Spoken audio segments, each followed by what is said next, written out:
Who is going to be the boogeyman of the next 10 to 20 years? Who's going to be the great rival to the United States in the eyes of American society? China, that's right. And so what do you think the attitude is going to be over time for the shrinking, insecure white majority that's losing their jobs for, let's say, Chinese Americans or Asian Americans? I personally, I said to a group at Harvard, I think we're one generation away from falling into the same camps as the Jews who were attacked in a synagogue in Pittsburgh, just a couple of months ago. It's like we're probably one generation away from Americans shooting up a bunch of Asians saying damn the Chinese because there's a giant Cold War or even more with China. That is the great danger that I fear that my children are going to grow up in.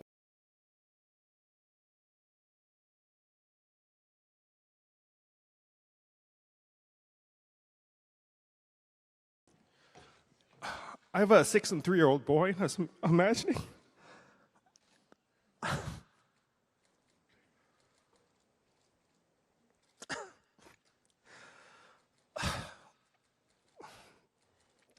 I was imagining it was one of them that got shot and the other saw it. I'm so sorry.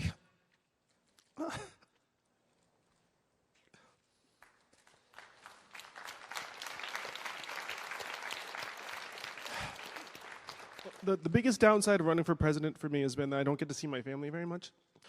You're right that when there's a gun in the household, you're more likely to have a child get shot or the owner get shot than to kill, let's say, an intruder into the house. Those are just numbers. Those are just the facts. So one of the things we can do, and it's very hard to get into Americans' houses where all of these guns are, but if we can convince Americans that personalized guns are a good idea, then again, if the child gets a hold of the gun, then they can't do anything with it. Then it just becomes a very heavy, expensive prop. And that's something that we can push. One of my proposals is to actually help gun owners upgrade their guns to personalized guns free of charge. Because if we can do that, then again, if you're a gun owner, and gun owners are parents, gun owners understand that, and some of them are concerned. So if you say, hey, we'll upgrade your guns for free, when we can do that. Like, you can upgrade the guns for free, and that would help make kids safer in our homes. I'm so sorry you had to, and that story should not be possible. I'm so sorry. Hey, what's happening? It's Bill Smith. Today we're going to talk about Yang Gang 2020. So this is Andrew Yang. He's a presidential candidate, and a lot of people on the quote-unquote alt-right seem to think it's funny to meme this guy into existence. It's great to see a Chinese guy up on the stage at the Democratic debate, because it doesn't seem like they really want him to do this. But he's no different than the rest of the lot. He wants to give out $1,000 a month to every American. Now, we all know it's never just going to go to Americans. If Democrats take the White House, the first thing they'll try to do is give it to everybody. So it'll cost us, $3 trillion a year to make this happen. It doesn't add anything to our economy because the government gave the money away. The government had to print the money to give it out, or it had to collect it in taxes. So either someone else in the United States pays for it, or we go into more debt. This guy is not very smart. He's certainly not as smart as people think he is. I want to go over his history, but first I want to point out that this guy has never been successful on his own. He was only made successful after he collapsed his first startup. So he tried to found an internet company back in 2000. It went bankrupt. It went under. And then the first thing he did was tie himself to a Jewish guy named Zeke Vanderhoek. This is Zeke Vanderhoek. He's the founder of Manhattan GMAT, which was bought by the Kaplan Group at the Washington Post. Now, if you know anything about the Kaplan Group, it was started by Jews who wanted to game the system. They all get together once a year, and they'd bring a test question from last year's Kaplan test. Or sorry, not the placement test. So they formed this thing called the Kaplan Group, and they basically made it easy for people to cheat.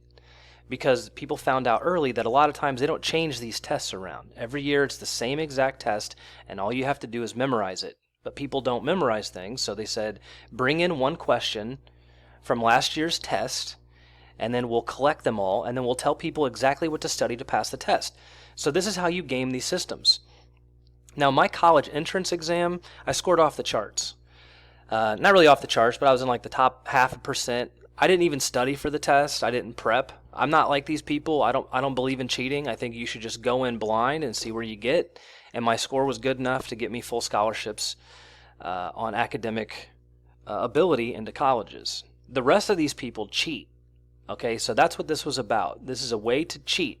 So if you want to prep for these tests, understand that they're giving you the exact questions. So this is the guy who made Andrew Yang successful. He is a Jewish individual. He went to this school from K through 12, the whole way. This is them down here at Charles E. Smith Jewish Day School. They're big on TIKKUN OLAM. This is one of Zeke's passions, is TIKKUN OLAM. Go look this up. It's bad stuff. Moving on. Andrew Yang, the best that I can see, is a communist. And it makes sense because he's Chinese. The only people on the planet who have ever implemented full democracy and individual rights and protections at the individual level are white people, for white people. It doesn't really work with other types of human beings. Asians in particular are a collective. They're very insect-like in their abilities. A lot of them don't even have internal monologues, so they lack self-awareness. The NPC meme is real. You can look it up, and if you go to Reddit, you'll find a whole lot of people with Asian screen names discovering this for themselves. It's not anything wrong. It's just a different way of being in giant societies. So understand, this is where this guy's coming from. Now, I want to point some things out on page 1. This is page 1 of his book called The War on Normal People. Number 1, his parents immigrated from Chinese countries, Asian countries, to the United States, which was at the time a very, very white country. Okay. Then he complains about how he's bullied in school. So he said he was often ignored or picked on because he was the only Asian in an all-white school. That's called in-group preference, and it's the only way to protect yourself from being destroyed. So Andrew Yang's only successes in life came from being offered the workhorse job position by another Jew who was successful. So a Jewish man had an idea, became successful, and then placed Andrew Yang in front of his apple cart to pull his cart. Andrew Yang is a workhorse. And this is what people don't understand.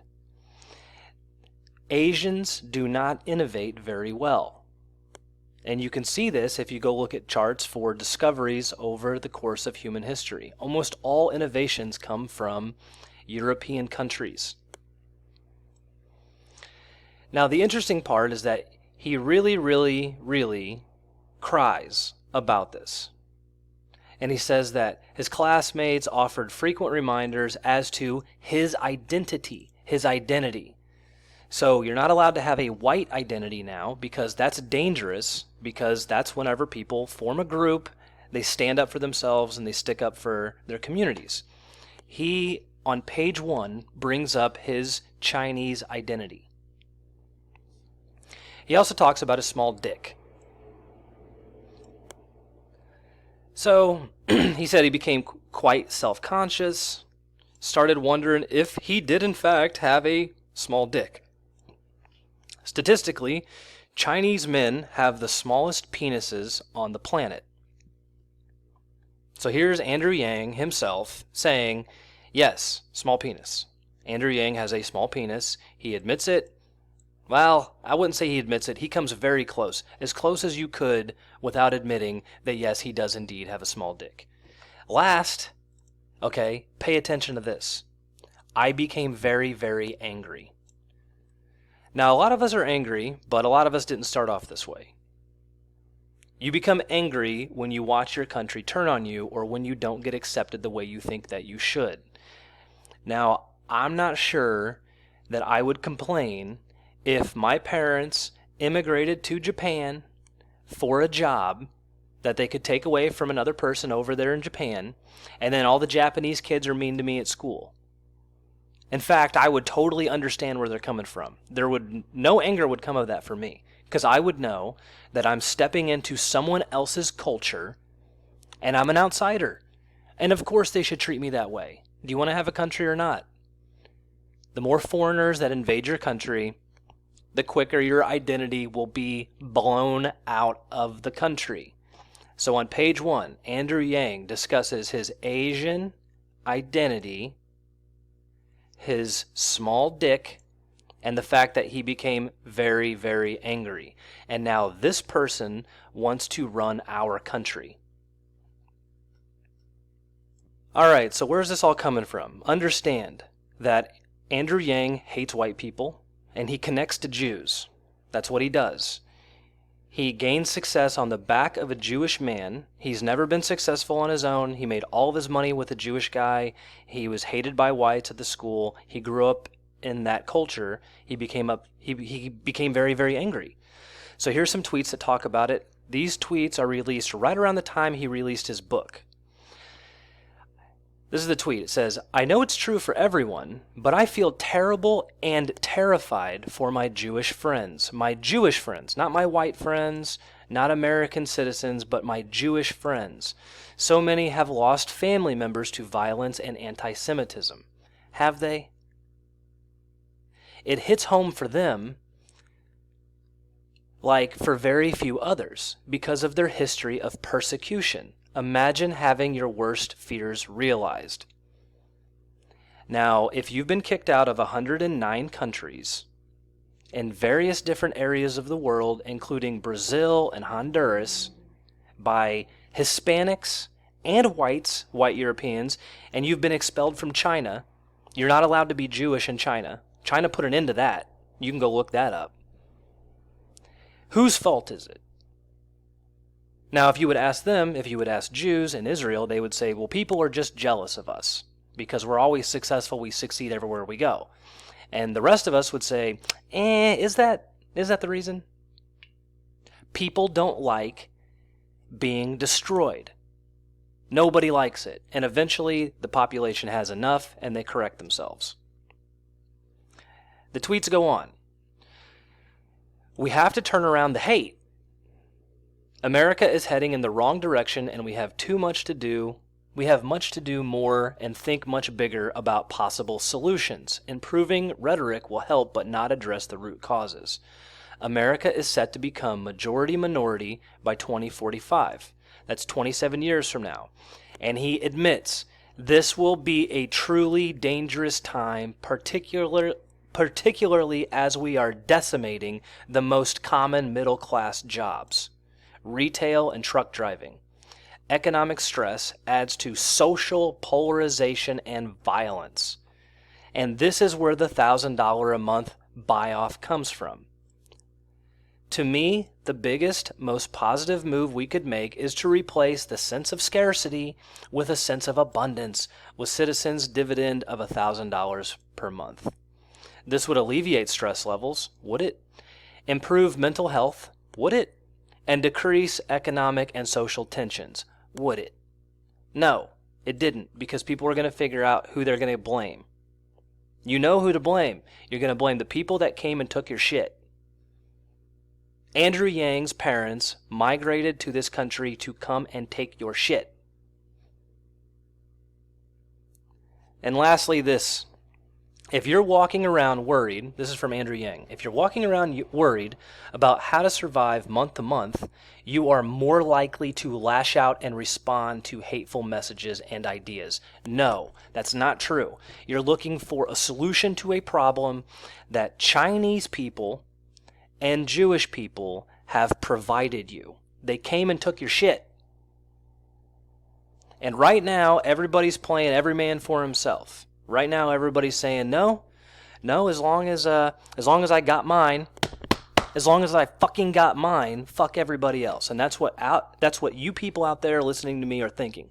You're thinking, follow the Owen Benjamin model, move to the middle of nowhere, buy 5 acres, and fend for yourself. And I'm telling you, it's not going to work. It will not work. Eventually they will come to where you're at. There's nowhere else to go. There's nowhere else to go. There's no getting away. You can't run away from this. So take my advice. Stay where you're at. Get a good job. Form a strong in-group preference. Don't tip people when you go out in public if they're rude to you. Don't tip them if they're not part of your group. If you have a chance, don't hire them just because they're willing to accept less money on an H-1B visa or you think they'll work hard because of their skin color. You need to develop a strong in-group preference. The Chinese are coming. Andrew Yang has totally signaled exactly what they plan on doing. He knows where this is headed, and he knows that once you displace white Americans, real Americans in their own country, there will be problems. Right now, everybody's asleep at the wheel because they're trying to fend for themselves or they're taking a lot of drugs. If this is you, you need to clean your life up. You need to work hard. You need to have as many children as you can with someone who's exactly like you and can help you protect your group long term. Someday you will die. Who is going to take care of you? Will Andrew Yang's $1,000 a month satisfy you? When you have no job, is $1,000 a month enough to live on?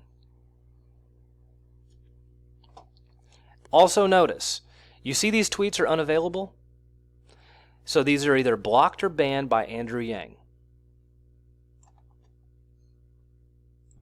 Again, this is the guy that made him rich. His name is Zeke. Kindergarten through 8th at a Jewish day school. And his top passion and commitment are the embodiments of TIKKUN, OLAM. Go look this up. If this is something that you want to continue to exist on the planet Earth, now is the time to make new choices with your life. Your life. It takes two specifically compatible human beings to make one of these. Two. A man and a woman. Unless it's a man and a woman that look just like this will stop existing. Understand that. TIKKUN, OLAM, these people will never stop, okay? They're not going to stop. TIKKUN, OLAM, these people are not going to stop. They'll never stop. TIKKUN, OLAM, these people are not going to stop. They'll never stop. Until next time, this is Bill Smith.